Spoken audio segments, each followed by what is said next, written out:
Okay, I think I am live.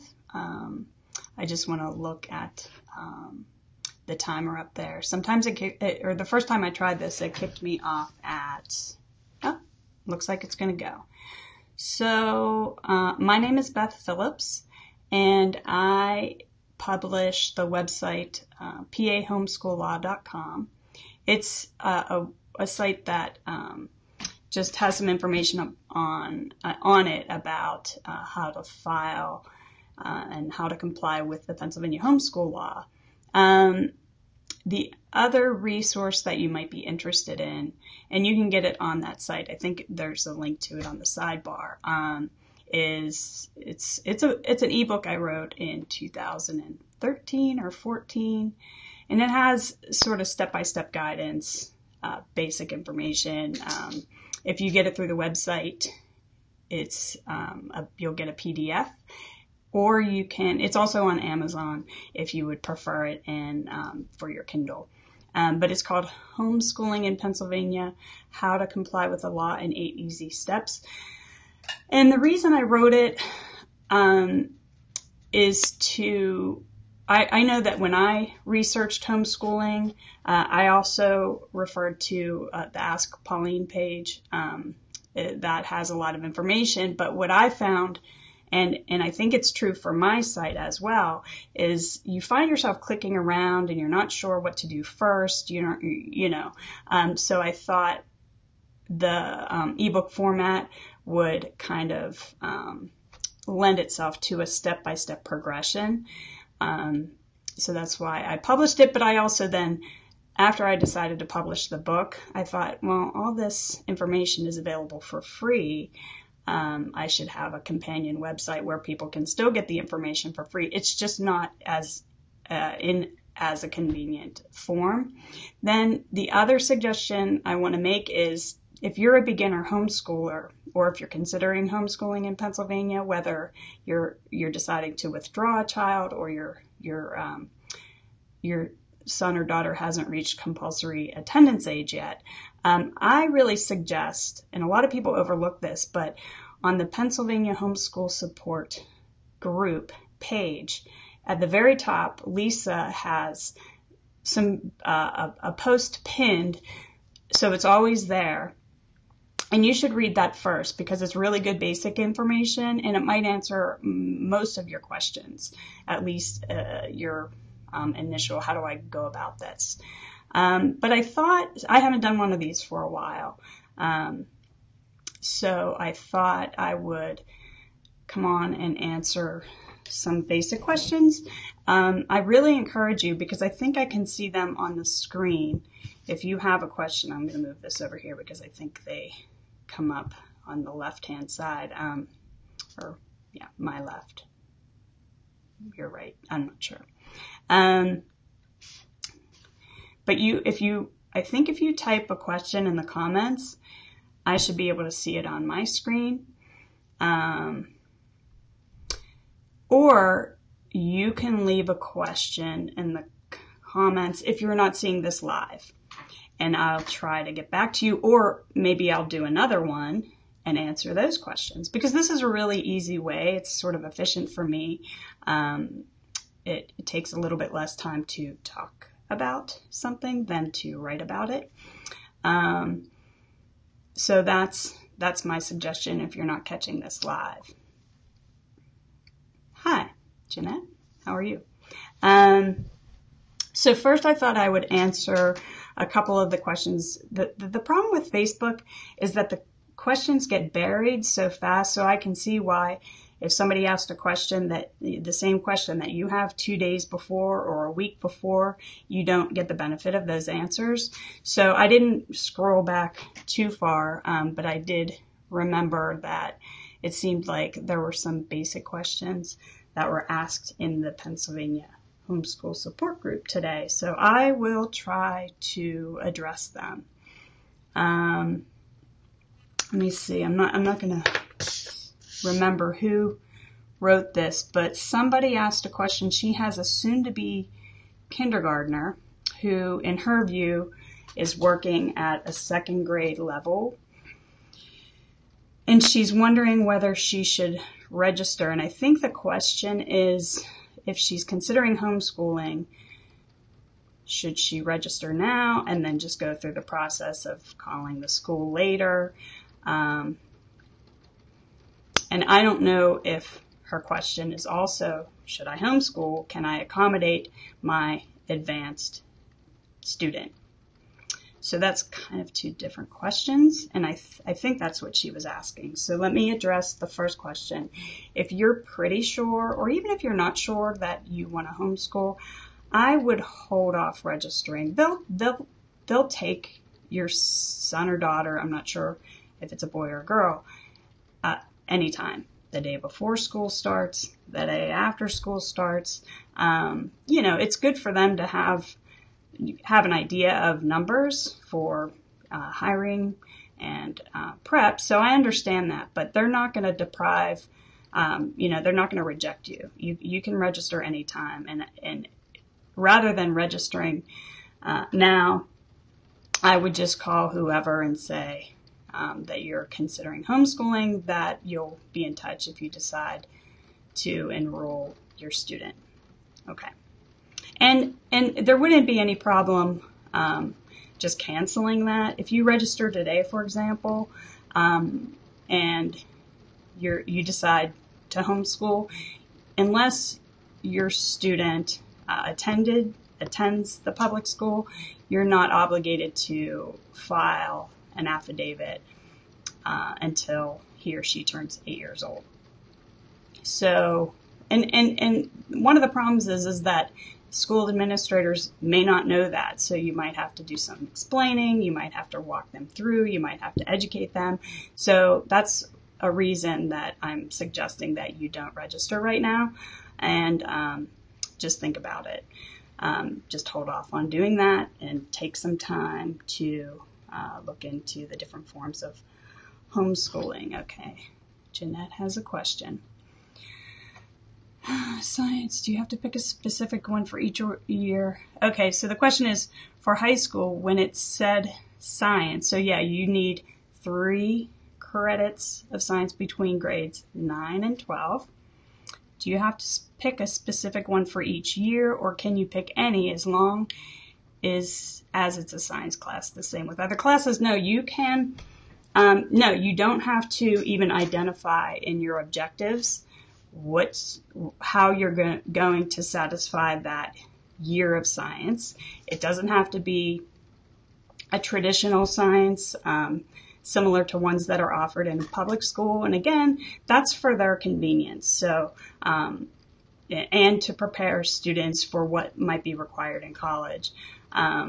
So you don't have to have your students study biology or physics or chemistry.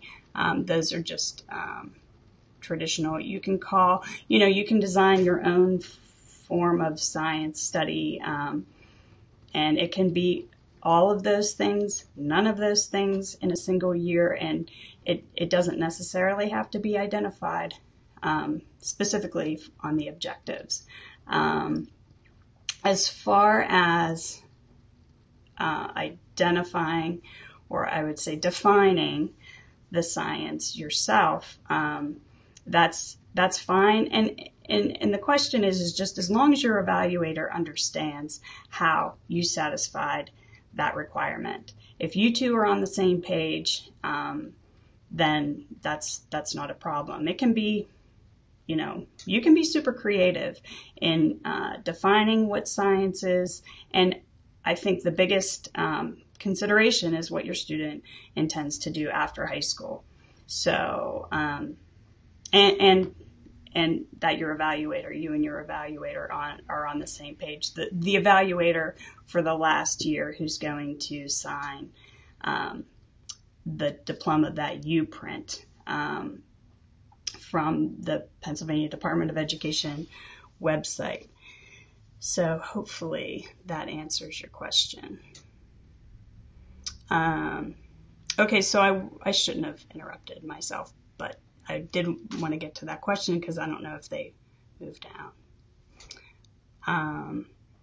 But I wanted to address the second part of the question about the kindergartner who is advanced. And I do think one element of the parent's concern is that she won't be able to accommodate the student's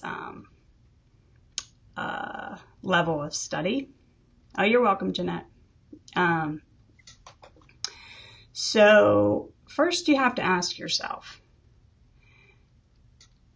and I don't know if you've done any formal learning, workbooks, anything formal, but your child has attained the level without intervention, it sounds like to me. So I want you to kind of relax and don't feel that you have to guide them through an advanced course of study. What I'm trying to say is I think pretty naturally, barring, a disability, your child, most children, are hardwired to learn and accommodate and optimize their interests, aptitudes, and they'll find their level of study as long as you're willing to, get resources and expose them to anything they're interested in.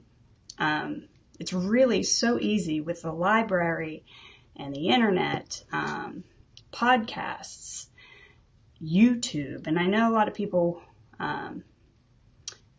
worry about YouTube and the protections and that sort of thing, but I just wouldn't worry about being able to meet your students' level of proficiency. And like I said, obviously, nobody has been formally teaching him or her up to this point, and they're, in your view, advanced. So you'll be fine.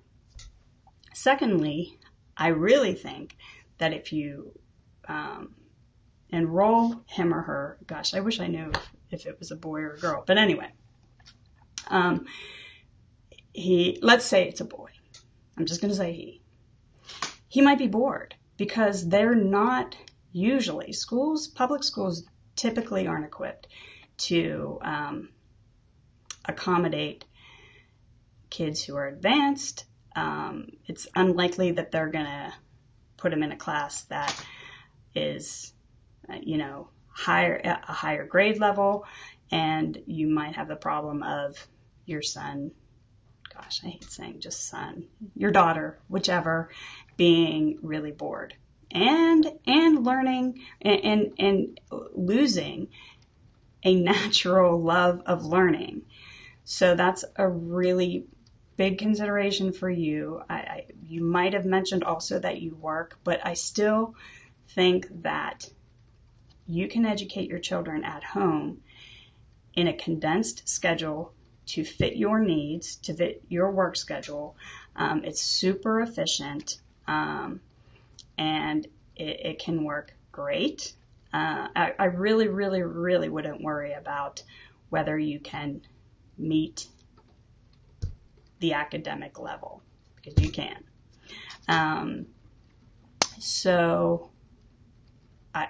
But I would take the time, if you decide that homeschooling is right for you and your family, I would just step back and read, just kind of educate yourself about different philosophies of homeschooling, just read general reference books, just to learn about different approaches and different methods before you even consider a specific curriculum or a variety of curricula. That, a lot of people do that too. They don't pick just one box curriculum.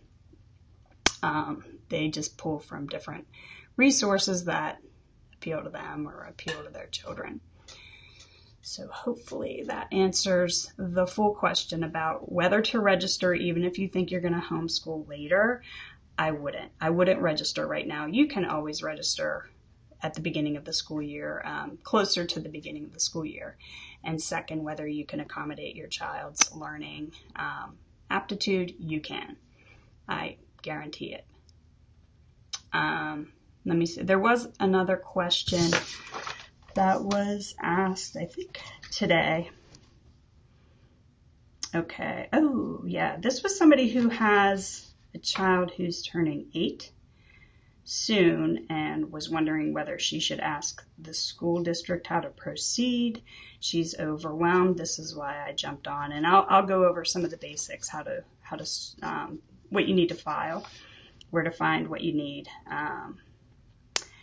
and participating in school-sponsored functions. And I know there's a distinction between activities that happen during the school day and activities that happen outside of the school day. So let me answer your first question. I always think it's a really bad idea to call the school district and ask how to proceed.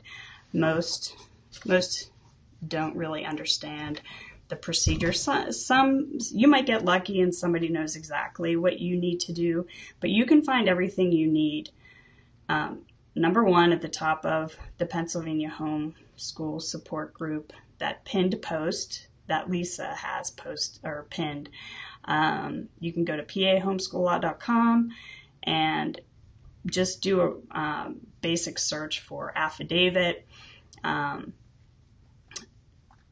Like I said, the ebook, Homeschooling in Pennsylvania, has the steps lined out in progression, but you can click around that site or ask Pauline and figure out exactly what you need to do, but I'm going to cover that today. Lucky you. So I wouldn't call the school district. Most school administrators, even registrars, they mix the requirements for enrolled students, cyber students, and homeschooled students, let alone if you're qualified as a private tutor. They typically don't understand the proper procedures, the timing, that sort of thing. So I will start with assuming that you're qualified to be a supervisor of a home education program. Not going to go into detail, but if you or another custodial parent or guardian, legal guardian, has earned a high school diploma or its equivalent, you don't have to file a copy of your high school diploma. You can have a GED. You could have a successfully completed a homeschool program in another state. You don't need to provide the diploma for that. 30 credits or more of college courses, and I think there's one other situation that would satisfy that, but you get the idea. As long as one of the custodial parents or a custodial parent is qualified. And the other requirement that's important is that no adult living in the home can have been convicted of one of the crimes that are listed in, I think it's section 111, subsection E, within the past 5 years. So again, I'm not going to go into detail of what those crimes are. You can look it up. I think they're available if you go to the text resources tab. Then I have the text of the homeschool law, just homeschool law text on pahomeschool.com. You can scroll down and find that information.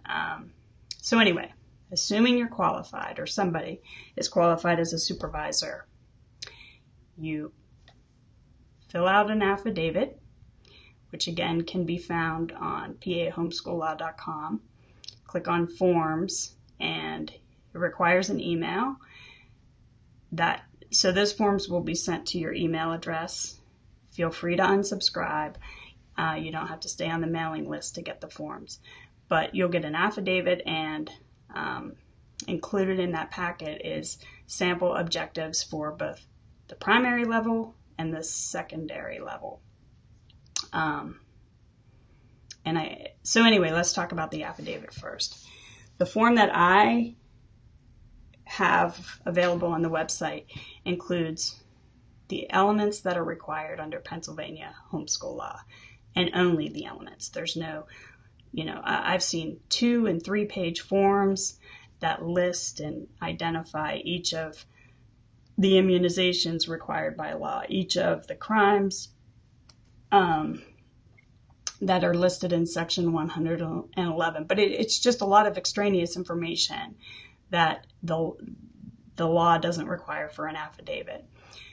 So it's a 1-page form. It has room enough for up to 4 children. So that's why I recommend it. So you'll see that form is just pretty straightforward. But the most important thing is that you remember to sign it in front of a notary. So it has to be notarized. And basically, the notarization is an oath that you're taking that the information on the affidavit is true and correct. And it's admissible in a court of law. So, it has to just take that seriously. Then once you get that notarized, you can use the objectives that I provide as they are, or you can just use it as a sample to create your own objectives. But the biggest thing to me is that you keep them general. In other words, and actually, the objectives that I provide include all of the subjects listed that are required in each of the levels. So you have to cover math, English, science, for example. But I wanted to make you aware that not all of those subjects are required every year.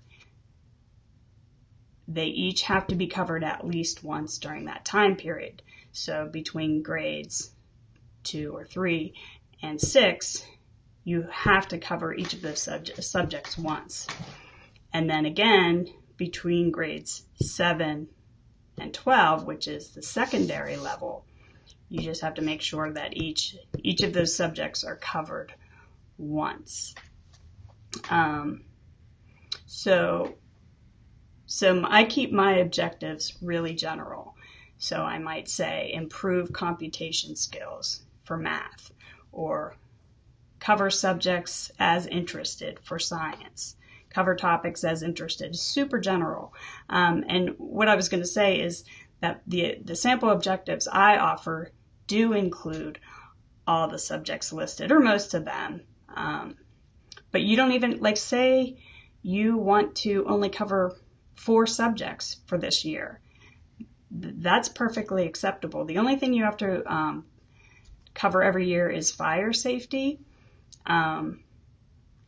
So just so you know that. But anyway, let's get back to the basics. So you want to fill out the affidavit, and you'll see what it needs, the information that's required. Get it notarized. Figure out whether you use my form, my sample objective form, or you want to create your own. Attach that, and just either send it addressed to the superintendent of the school district of residence. You can either mail it. I suggest mailing it with a return receipt requested. I think it costs like $6. The other option is if you're in a rural area, it might be more convenient for you to just drive it to the main office of the school district, and you can submit it. If you do that, just make sure you get a receipt. But plenty of people never see anybody in the school district, and that's fine. So once you submit that, then you have a home education program. Let's talk about timing. If it is your first year, if it's the student's first year homeschooling in Pennsylvania, then you can submit the affidavit anytime before you commence the program. The calendar year and I forget where this is found, but July 1st is the first day of the school year and June 30th is the last day. And like I said, I forget where that's listed, but anytime. So if it's your first year homeschooling, you can file the affidavit anytime before you commence the program. So July 1st is fine. August 28th is fine. But the other thing to consider is if your student attended school, you'll want to do that simultaneously. If you're withdrawing them, try to do it simultaneously, filing the affidavit simultaneously with withdrawing your student. And that, I guess, and I haven't looked at the rules for a while. They may have recently changed, but I think that if your student has 3 consecutive unexcused absences, then I'm not sure if there's like a notification or an automatic truancy kind of thing. So let's say your student finishes the school year and you want to homeschool next year. You would want to file an affidavit. If you're going to wait till the beginning of the school year, don't wait longer than 3 days after the school year starts in your district.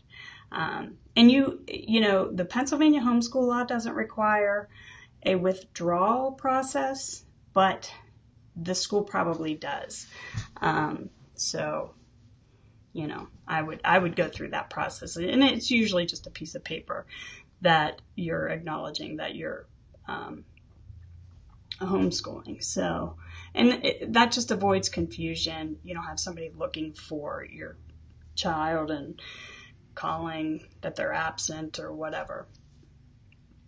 So hopefully that's clear. So for timing, if it's your first year, or if it's your student's first year homeschooling, you can do it any time before commencement of the home education program. If it's the second year of homeschooling in Pennsylvania, the affidavit has to be filed by August 1st. And that's individual for each student. So let's say you have a 9-year-old who you filed for last year and a new 8-year-old. Technically, you would have to file for the 9-year-old by August 1st. Technically, you wouldn't have to file for the 8-year-old until you're not subject to that date, but just for convenience, most people just do that. They file for both of the students on August 1st, even though it's like the first year for the younger child, but just hopefully that's understandable.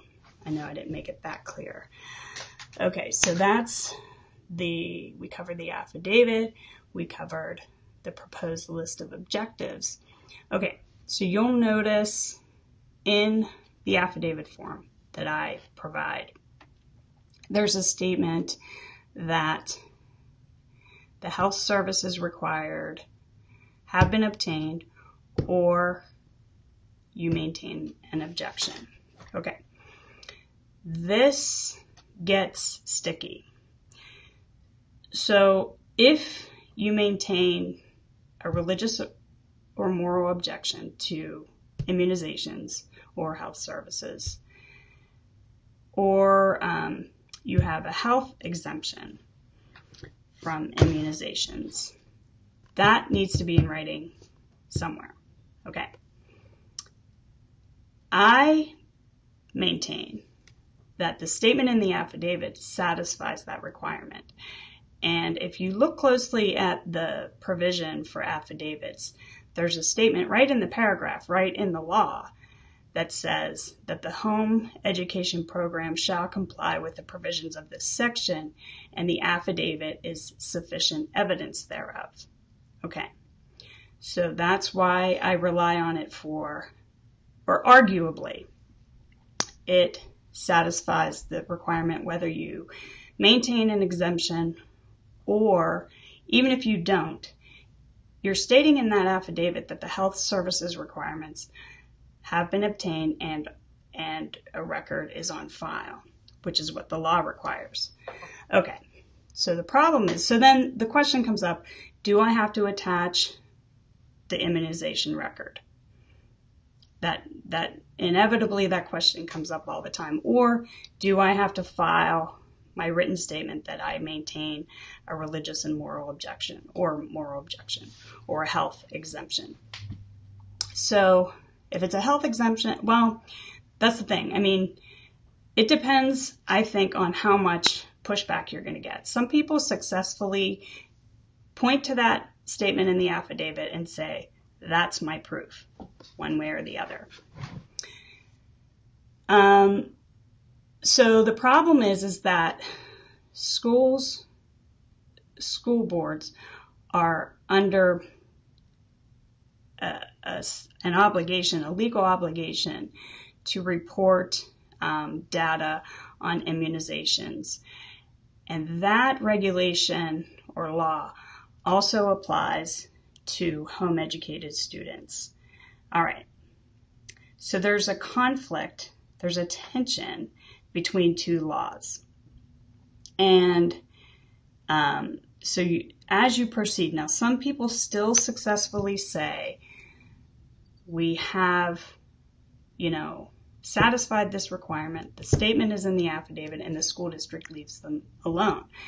The problem is schools are subject to audits by the state health department or the county health department for those records.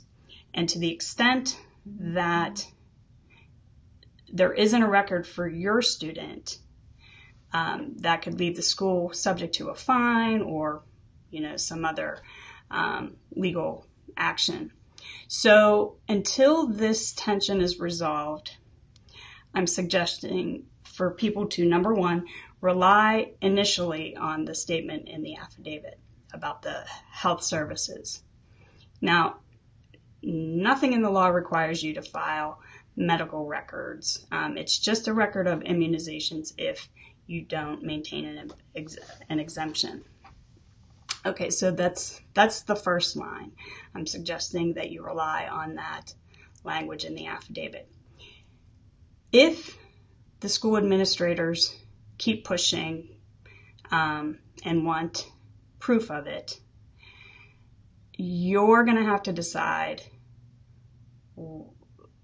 whether to fight it or to and I don't mean just, because I know that privacy is important to people, but it really is based on how much energy you want to educate and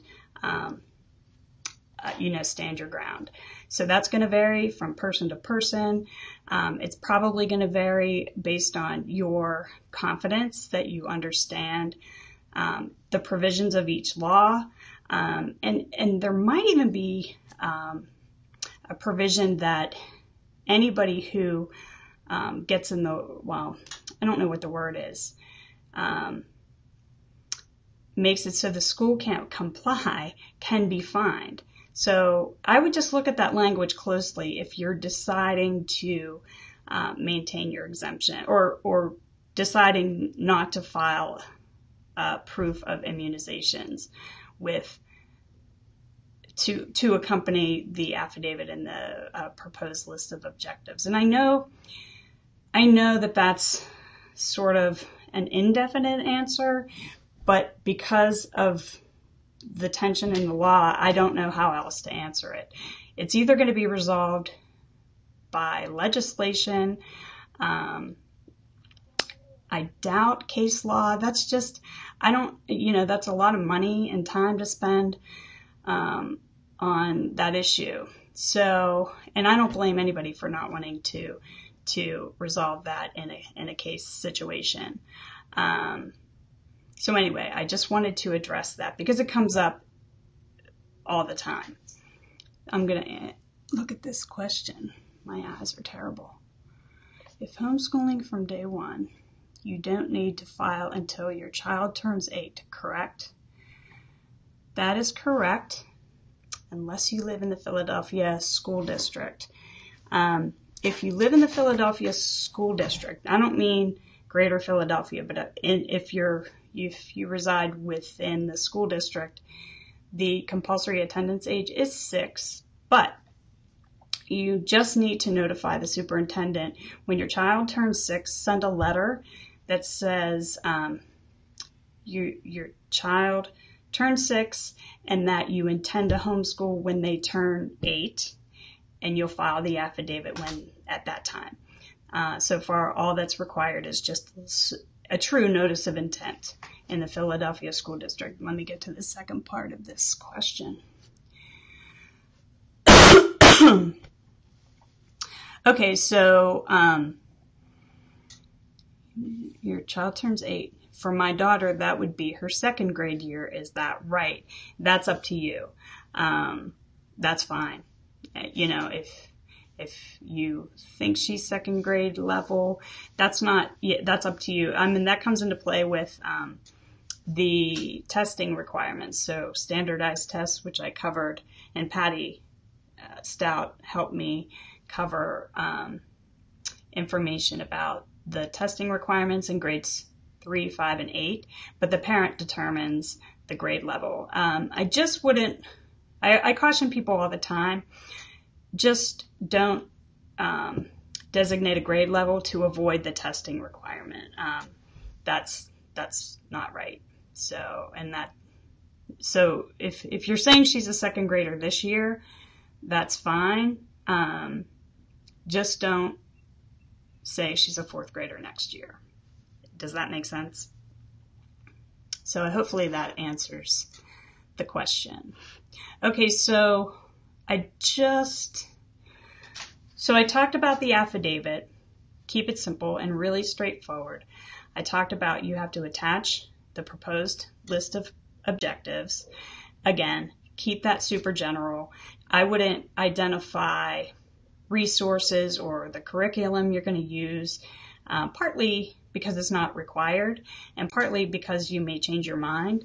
In any event, objectives can't be used by a superintendent to determine whether an appropriate education is occurring.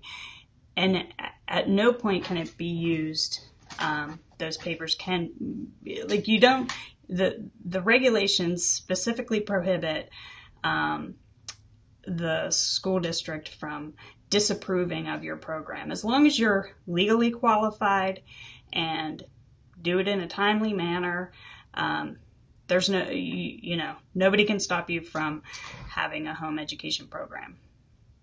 So I think so once you file your affidavit, proposed list of objectives, you don't have to have any contact with the school again until the end of the school year, which is legally June 30th. You have to file, you have to obtain an evaluation.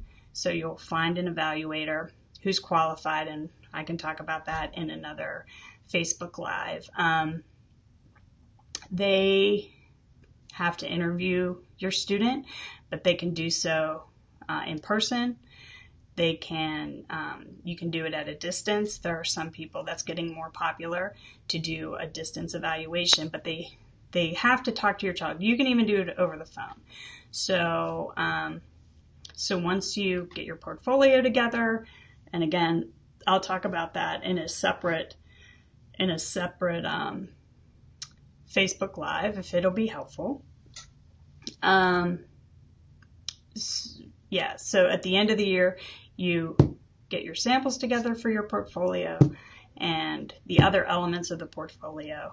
Set up an evaluation. The evaluator will interview your child and review the portfolio, make sure everything's there, and then they should give you a letter saying that an appropriate education has occurred. You take that letter and you either mail it. Again, I would do it return receipt requested. I guess it's certified mail, or you can file it in person, and that's all the school gets. You have to do that by June 30th. And that's it. That's the only contact you really need to have with the school administrators. And that's it's really can be overwhelming. Now, what happens in the meantime during the year, I just would, not overthink it, kind of, just pay attention to, like I said, what sort of naturally interests your child, and take advantage of the library and free resources as much as you can.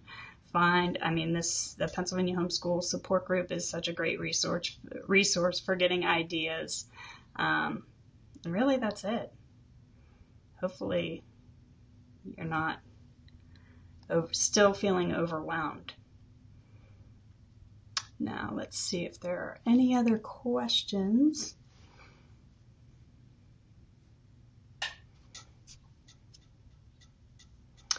So I'll repeat that I'm happy to answer questions live. I think I covered the basics. It'd be nice if somebody, even if you don't have a question, if you think in the next minute or two there's something that I should talk about before I sign off, I'll do that. And if you missed the live broadcast, feel free to just post in the comments. You can ask a question in the comments if you're seeing this later. And I'll either answer them in the comments or I'll jump on and do another one of these. So, all right. You want me to review? Download an affidavit. I would use my form because it's one page. Fill that out. Get it notarized. Download, and you either use my sample objectives and then file it with the school district, and you're ready to go. Okay. Well, thanks for watching. Hopefully this is helpful and gives you some peace of mind. All right. I'll see you. And if you have, I would again reiterate that you can learn a lot just by clicking on to the websites that people have posted.